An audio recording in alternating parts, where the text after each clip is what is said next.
In 2003, for the first time since the Second World War, the United Kingdom took part in an invasion and full-scale occupation of a sovereign state.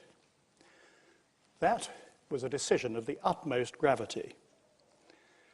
Saddam Hussein was undoubtedly a brutal dictator who had attacked Iraq's neighbors, repressed and killed many of his own people, and was in violation of obligations imposed by the UN Security Council.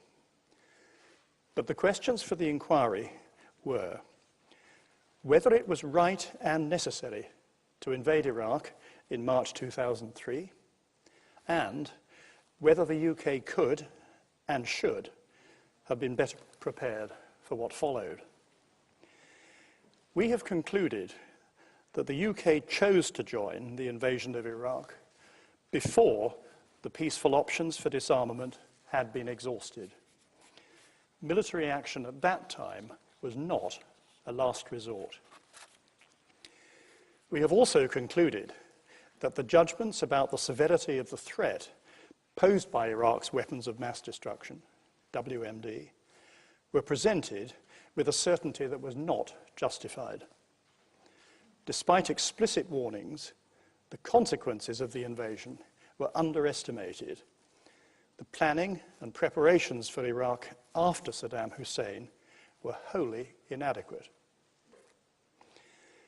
Without evidence of major new Iraqi violations, or reports from the inspectors that Iraq was failing to cooperate and they could not carry out their task, most members of the Security Council could not be convinced that peaceful options to disarm Iraq had been exhausted and that military action was, therefore, justified. Mr. Blair and Mr. Straw blamed France for the impasse in the UN and claimed that the UK government was acting on behalf of the international community to uphold the authority of the Security Council. In the absence of a majority in support of military action, we consider that the UK was, in fact, undermining the Security Council's authority. Third, I want to address the assessments of Iraq's weapons of mass destruction and how they were presented to support the case for action. There was an ingrained belief in the UK policy and intelligence communities that Iraq had retained some chemical and biological capabilities, was determined to preserve and, if possible, enhance them, and in the future to acquire a nuclear capability, and was able to conceal its activities from the UN inspectors. In the House of Commons, on September the 24th, 2002, Mr. Blair presented Iraq's past, current, and future capabilities as evidence of the severity of the potential threat from Iraq's WMD. He said that at some point in the future, that threat would become a reality. The judgments about Iraq's capabilities in that statement and in the dossier published the same day were presented with a certainty that was not justified. The findings on Iraq's WMD capabilities set out in the report of the Iraq Survey Group in October 2004 were significant, but they did not support pre-invasion statements by the UK government, which had focused on Iraq's current capabilities, which Mr. Blair and Mr. Straw had described as vast stocks and an urgent and growing threat. In response to those findings, Mr. Blair told the House of Commons that although Iraq might not have had stockpiles of actually deployable weapons, Saddam Hussein retained the intent and the capability and was in breach of United Nations obligations. That was not, however, the explanation for military action he had given before the conflict. More than 200 British citizens died as a result of the conflict in Iraq. Many more were injured. This has meant deep anguish for many families, including those who are here today. The invasion and subsequent instability in Iraq had, by July 2009, also resulted in the deaths of at least 150,000 Iraqis, and probably many more, most of them civilians. More than 1 million people were displaced. The people of Iraq have suffered greatly. We have sought to set out the government's actions on Iraq fully and impartially. The evidence is there for all to see. It is an account of an intervention which went badly wrong, with consequences to this day. The inquiry report is the committee's unanimous view. Military action in Iraq might have been necessary at some point, but in March 2003, there was no imminent threat from Saddam Hussein.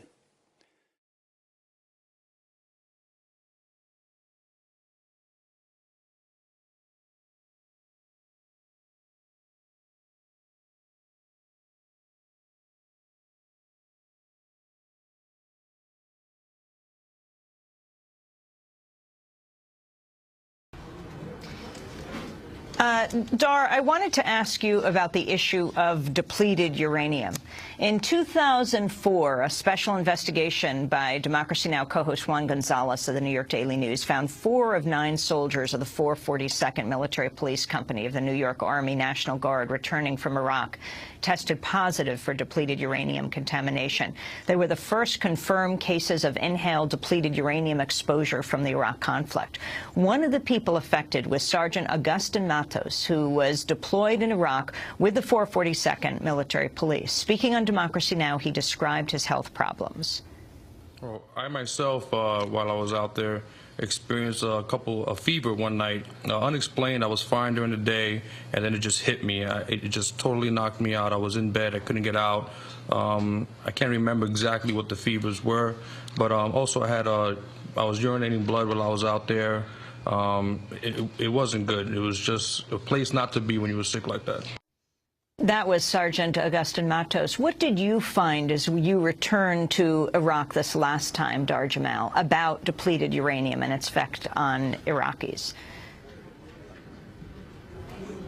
Overall, the country has seen a massive increase in cancer rates from the 1991 Gulf War up to present, even according to official Iraqi government statistics. In 1991, for example, there were 40 registered cases of cancer out of 100,000 Iraqis. By 1995, 4 years after that war, that number had jumped to 800 out of 100,000 Iraqis. And then Dar, by 2005, that number had doubled. Dar, as you speak, I just want to say we're going to be showing images, and I want to warn our TV audience, for our radio listeners, if you want to go to the website, you'll be able to see the kind of images that that you captured, Dar, when you were in Iraq. Go ahead, keep saying what you were saying. The most recent statistic I'll end with before I get into Fallujah and what these images are showing is that in 2005 we saw 1,600 Iraqis with cancer out of 100,000, so a massive escalation that continues. And going on to Fallujah, because I wrote about this a year ago and then I returned to the city again this trip, we are seeing an absolute crisis of congenital malformations of newborn. There is one doctor, a pediatrician named Dr. Samira Alani, working on this crisis in the city. She's the only person there registering cases, and she's seeing horrific birth defects. I mean, these are extremely hard to look at. They're extremely hard to bear witness to, but it's something that we all need to pay attention to because of the amount of depleted uranium used by the U.S. military during both of their brutal attacks on the city of 2004, as well as other toxic munitions like white phosphorus, among other things. And so what this has generated is from 2004 up to this day, we are seeing a rate of congenital malformations in the city of Fallujah that is surpassed even that in the aftermath of, in the wake of the Japanese cities of Hiroshima and Nagasaki that nuclear bombs were dropped on at the end of World War II. So Dr. Samira Alani actually visited with doctors in Japan, comparing statistics, and found that the amount of congenital malformations in Fallujah is 14 times greater than the same rate measured in the cities of Hiroshima and Nagasaki in Japan in the aftermath of the nuclear bombings. These types of birth defects, she said, there are types of congenital malformations that she said they don't even have medical terms for, that some of the things they're seeing they've never seen before. They're not in any of the books or any of the scientific literature that they have access to.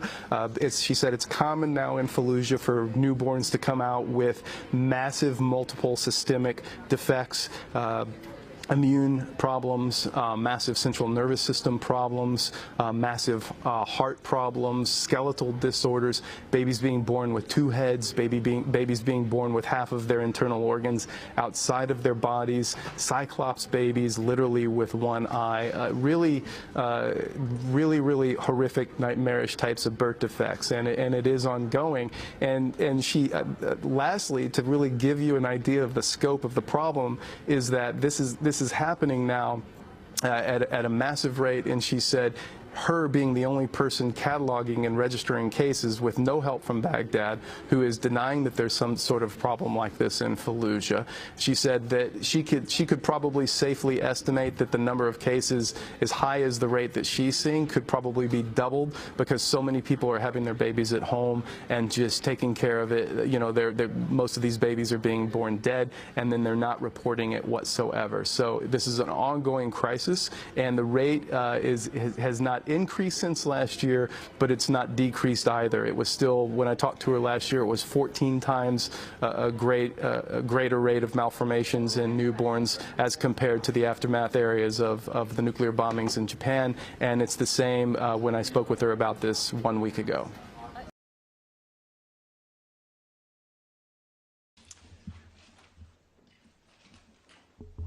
The decision to go to war in Iraq and to remove Saddam Hussein from power in a coalition of over 40 countries led by the United States of America was the hardest, most momentous, most agonizing decision I took in my 10 years as British Prime Minister. For that decision today, I accept full responsibility. Without exception and without excuse. I recognize the division felt by many in our country over the war, and in particular, I feel deeply and sincerely, in a way that no words can properly convey,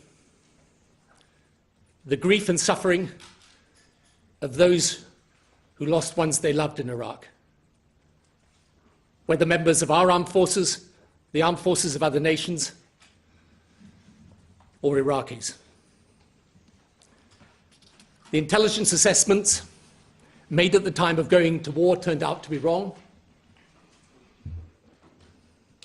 The aftermath turned out to be more hostile, protracted, and bloody than ever we imagined.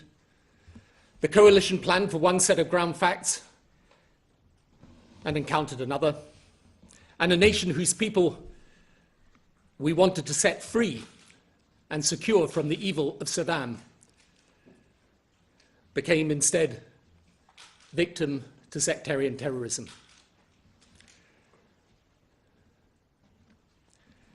For all of this, I express more sorrow, regret, and apology than you may ever know or can believe. Only two things I cannot say. It's claimed by some that by removing Saddam we caused the terrorism today in the Middle East, and that it would have been better to have left him in power.